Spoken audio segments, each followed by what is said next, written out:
ஆண்டவராகிய இயேசு கிறிஸ்துவின் நாமத்தில் என் அன்பின் வாழ்த்துக்கள். இந்த காலைவேளையிலையும் உங்களை சந்திப்பதில் நான் மகிழ்ச்சி அடைகிறேன். இன்றைக்கு நம்முடைய தியானத்திற்காக நாம் தெரிந்து கொள்கிற வேத வசனம் எரேமியா தீர்க்கதரிசன புஸ்தகம் 32 அதிகாரம் 19 வசனம்.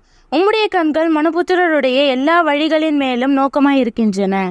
கர்த்தருடைய கண்கள் மனுபுத்திரருடைய எல்லா வழிகளின் மேலும் நோக்கமாயிருக்கிறது. என் வழியை செவ்வையாக்கி என்று சங்கீதக்காரன் சொல்லுகிறார். வழி செவ்வையாக்கப்பட வேண்டும். ஏனென்றால் கர்த்தர் மனுபுத்திரருடைய எல்லா வழிகளையும் அவர் கண்ணோக்கி பார்க்கிறார்.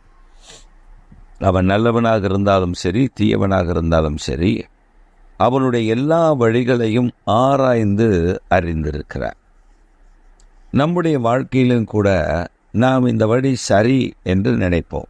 ஆனால் வேதம் சொல்லுகிறது, உன் எண்ணங்கள் அவருடைய எண்ணங்கள் அல்ல, உன் வழிகள் அவருடைய வழிகள் அல்ல. அவருடைய எண்ணங்கள் வேறு, அவருடைய வழி வேறு, அவருடைய திட்டம் வேறு.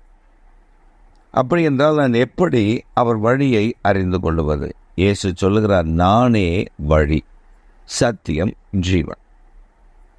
அப்போ அவருடைய வழியில் பின்பற்றி நடக்கும் பொழுதுதான் கர்த்தருடைய வழியில் நடக்கிறோம். அவருடைய கண்கள் நம்மை பார்க்கும் பொழுது பிரியமாயிருக்கும். இல்லை என்றால் நாம் அவர் வழி விலகி போகிறதை, அவருடைய வழியை விட்டு விலகி நாம் போகிறோம்.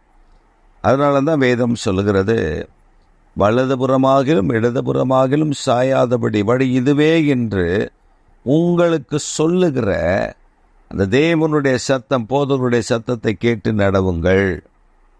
அப்போ ஆண்டவருடைய சத்தம் நமக்கு வழி இதுதான் என்று கற்றுக் கொடுக்கிறது. நாம் அந்த கற்றுக் கொடுத்தலின்படி நடக்க பழகி கொண்டால் நாம் வழி விலகாதபடி காத்து கொள்ள முடியும். நண்பர்கள் சொல்லுவார்கள், இது சரியான வழி என்று. தேவன் சொல்லுவார், இல்லை என்பதாக. ஆனால் பல நேரங்களில் நாம் மனிதர்களை திருப்திப்படுத்துவதற்காக மனிதர் காட்டும் வழியில் நடந்து விடுவோம். ஆனால் தேவன் சொல்லுகிற வழியை மறந்து விடுவோம். அதனால் நாம் இழந்தது அதிகம், அதனால் நாம் தோல்வி அடைந்தது அதிகம், அதனால் நாம் தேவனிடத்திலிருந்து இரக்கம் பெறாமல் போனது அதிகம். இந்த காலவேளையில் ஆண்டவர் ஒரு காரியத்தை நமக்கு ரொம்ப ஆழமாய் நம்மோடு இணைவிட விரும்புகிறார். அவர் உன் வழிகளை கண்ணோக்கி பார்க்கிறார். அந்த வழிகளை கண்ணோக்கி பார்க்கிறது எதற்கென்றால் அதற்கேற்ற கிரியைகளை உனக்கு கொடுப்பதற்காக, ஆசீர்வாதத்தை தருவதற்காக. அதனால் இந்த காலவேளையில் ஒன்றை புரிந்து கொள்ளுங்கள், உங்கள் வழியை செவ்வையாக்குங்கள். அவர் வார்த்தை வசனம் பாதைக்கு தீபம், வெளிச்சமுமாயிருக்கிறது. அது அந்த வெளிச்சத்தையும் பாதைக்கு தீபமாய் இருந்து நம்மை வழிநடத்துகிறது. கர்த்தருடைய வார்த்தையின்படி நடந்தால் நம்முடைய வழி தெளிவாக இருக்கும். எனவே பிரியமான கர்த்தருடைய பிள்ளைகளே, எந்த காரியமாக இருந்தால் ஜெபம் பண்ணுங்கள்.